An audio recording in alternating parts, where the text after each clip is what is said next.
Hey everyone, Usman here, back with another video. So as you can see, I'm in a little bit of a different spot right now, so I actually am standing up now. Usually I sit down and I do my videos through just sitting down and I'm just like, okay, well, let me look at this while like a big microphone is in my face, but this time it's different. I wanted to do a video this time where I get to actually like stand up and talk with you guys like sort of like a host or something. I got like, a microphone on right over here. So it all checks out. It's my first time actually doing it with this kind of thing. I'm always experimenting all the time with each and every video that I'm able to create. So I really hope this one turns out well. I'm actually going to be talking about the Marvel Animation Panel. Comic-Con week is actually this week. So I wanted to sort of like cover this and everything like that and talk about like, the different panels that are going on. Currently right now, the Marvel Animation Panel was today. And then I think tomorrow, which is going to be on a Saturday, is when the other panel is going to go on. The big Marvel Studios, like movies and TV shows type of panel. So I'm going to be talking about that. And that's going to be really, really fun. I can't wait to talk about it. I'm going to be reading an article talking about, like, not the whole article, but I'm going to be talking about basically the stuff that they announced. You have my opinions about it, reactions, whatever. I'm excited to talk about that. But before I talk about any of that stuff, any of it, don't forget to like and subscribe. Leave a comment letting me know, do you know anything about this year's Comic-Con panels? Are you excited for the Comic-Con panels? Do you know what Comic-Con is? Are you excited about Comic-Con? That type of thing. Just let me know down below in the comments. I would love to know your thoughts. I'm going to be reading an article over here. It's on CBR.com, and it's covering everything that happened at Comic-Con in San Diego, all their animated stuff, because the animated stuff is on today. So it's talking about, like, the stuff regarding like X-Men, Spider-Man, that type of deal. I'm just going to read through the article right now. Not the whole thing, just a little bit of it. And then after that, give my thoughts. Let's get started. SDCC Marvel Studios Animation Panel reveals Future of X-Men 97, What If, and Marvel Zombies. Comic-Con International in San Diego 2022 reveals more information on Marvel's animated offerings at a live panel. With 2022's What If, the Marvel Cinematic Universe made its first official foray into animation at Comic-Con International in San Diego 2022. Marvel Studios head of streaming television and animation Brad Winterbaum and head of visual development Ryan Muirting teased the future of the company's offerings alongside special guests, promising first looks at X-Men 97, Marvel Zombies, and What If during season 2 during the panel. The panel began with the Watcher from What If welcoming attendees to the event. Paul F. Tompkins took the stage and served as moderator for the event. He soon welcomed out Winterbaum. Tompkins asked about the panel being Marvel Studios' first for animation. Winterbaum talked about how all of Marvel Studios' animation was really born out of What If, which was the only logical way to do that show. After doing What If, they wanted more animation. Winterbaum then talked about how animation was what got him into comics. And that means a lot of expand the Marvel Cinematic Universe into new areas, and animation is a great place to do that. Basically, in this part of the article, it just talks about, the What If, and they announced season 2 of What If, and that's going to be coming out. I think, if I remember clearly reading about this earlier, even before looking at this article, that's going to be coming out, I think, sometime in the beginning of next year. I think, as I mentioned before, I reviewed like the What If episodes actually on my channel, so one of my earlier videos, and I think I expressed my opinion in regards to, I didn't really, like it as much. I just thought that the What If show was kind of mediocre. To me, it's like the least favorite of my Marvel Disney Plus shows. I actually think it's like the least favorite of mine. I just didn't really find it to be that engaging. It was just kind of like, whatever. All the other shows were Marvel's live action shows, but I honestly thought that the What If TV series kind of like blech. I wasn't really a big fan of it. So expanding Marvel Cinematic Universe right here in this article. So if I had to be honest, it's not really something that, and I guess I am delving into my opinions after reading parts of the article, but I don't. It's fine. Why not talk about it instead of reading the whole thing? To me, for What If, I'm not really that excited. I'll still try to give it like a watch, see if I like it or not, but I really prefer just watching some of the other Marvel stuff. So it's like my least favorite. I'll try to still give it a watch and, review it just like with the other, with the previous season of What If, but I'm not really into that. The rest of the animation creative teams came out, and Kirsten Lepore talked about I Am Groot, saying it will deal with different points of the titular character's life, looking at normal and key childhood moments through a sci-fi lens. She was inspired by her son for the show. Tompkins asked if there would be Guardians of the Galaxy Easter eggs, and she confirmed Bradley Cooper would appear. Additional familiar faces and characters will also appear in the show. The panel shared a trailer for I Am Groot. In the trailer, Groot sees a bunch of miniature aliens and ends up fighting with them. However, once he loses a leaf, they begin celebrating him. The show streams August 10th on Disney+. The panel then showed Groot takes a bath. One of the episodes of the series had an irregular Marvel Studios credit sequence that was fast-forwarded. So this is also another show which I am not watching. Actually, I'm not. What If, I might give it a chance, because I was like a little bit whatever about the first season. I was like, you know what? Why not? This I Am Groot thing? No. I'm not watching this. This is very much kid type of thing. which is fine, but it's just not my type of thing. As well as at the same time, I just like Groot when he's more of an adult, not someone who's like a little kid or like a little like baby. I think that's more used for like the selling of toys, which is fine. But for someone like me, I'm just like, I like Groot as an adult when he's teaming up with the Guardians of the Galaxy in the movies. That to me is something I find more and more appealing.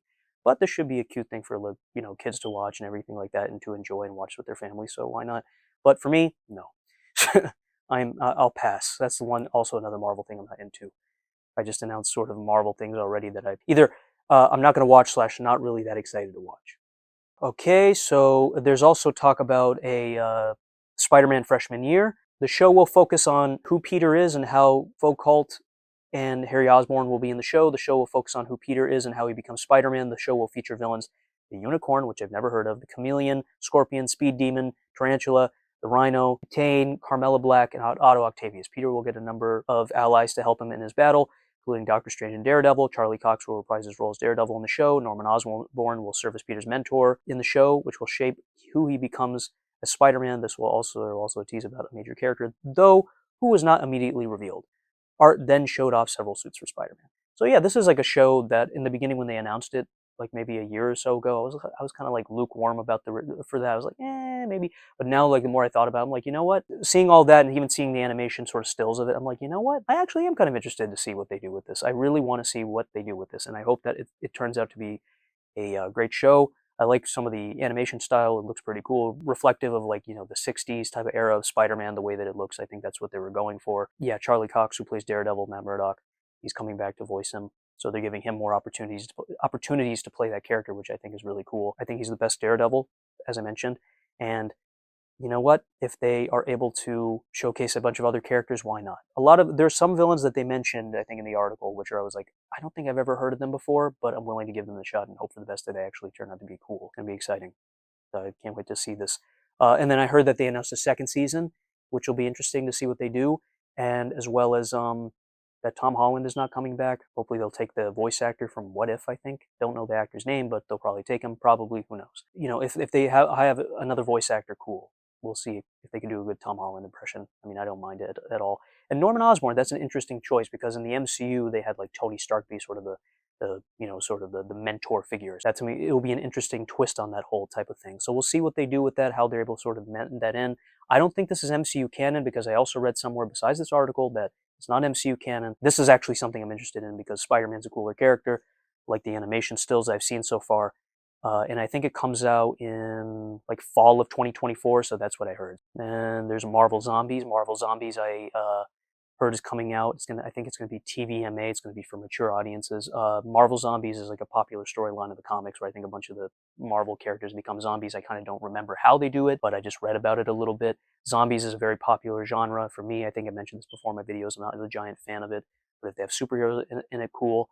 And they're gonna have like a list of like a bunch of the newer characters in the MCU, so that would be cool. Mentions it in the article actually with Abomination, Ghost, Scarlet Witch, Captain Marvel, Yelena Belova, Katie from Shang-Chi, Kate Bishop, Red Guardian, Jimmy Woo, Death Dealer, Shang-Chi, and Kamala Khan, or Miss Marvel, and then someone from Eternals, Icarus. So that's what it says. I'll give that a shot, I guess. Zombies, again, not really my thing. Kind of liked it for What If, not like over the moon about it, but we'll see what goes on. Give my review for that too. Try to review as many of these when they eventually come out. I don't know if it said a release date, but either way, it'd be cool. If I'm not mistaken, yes, there's X-Men the Animated Series 97.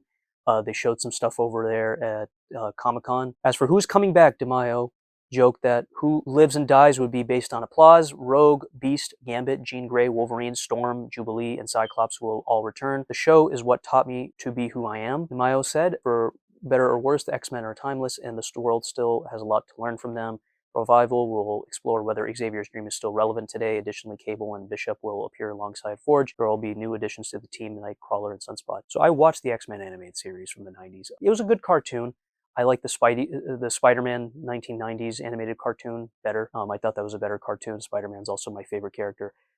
So there was some weird animation errors and sort of like, I mean, in all the shows, but sometimes. But with X-Men, it had some, it was very slow with the animation and all that stuff, and also it was kind of, I think, it had some animation errors, but it was fine. It's a good cartoon, not like exactly my favorite of all time, but it's a pretty good cartoon, very solid, interesting sort of concepts, everything like that. I'm excited that they're bringing it back. It says Magneto will return a new costume, whether or not it will be a villain will be made ambiguous. Hellfire Club, bringing back Sebastian Shaw, Emma Frost, all that type of deal. Yeah, that'll be an interesting sort of topic, bringing back even those characters. Some of the voice actors, they did die or pass away, so that's sad, but I think they'll find a way to replace them either way, so that'll be interesting. I think the ones for Magneto and Cyclops died, so we'll see what they do with that and how they'll be able to, sort of bring him in and make it fresh. So if I had to be honest, I think Spider-Man and X-Men are probably the top two Marvel cartoons that they're going to be bringing on Disney Plus, which I think will be interesting. So I'm excited to see what they do with those. All the other ones are not interesting to me, or as interesting as I want them to be, or whatever. That's pretty much what's going on with this animation panel. I don't know if they actually had like the actors come out and do those actual panels. I don't know if that happened or not. I'm not so sure about it yet. I think also X-Men's coming out in fall of 2023, so at the fall of next year is when it's coming out. Those are my thoughts on the Marvel animation panel and how Marvel Studios will branch out. Marvel has been getting a lot of flack lately for not having direction, not,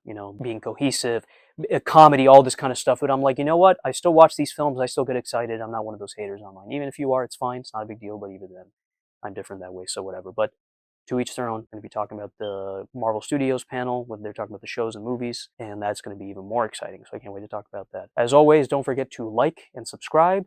I'll see you next time.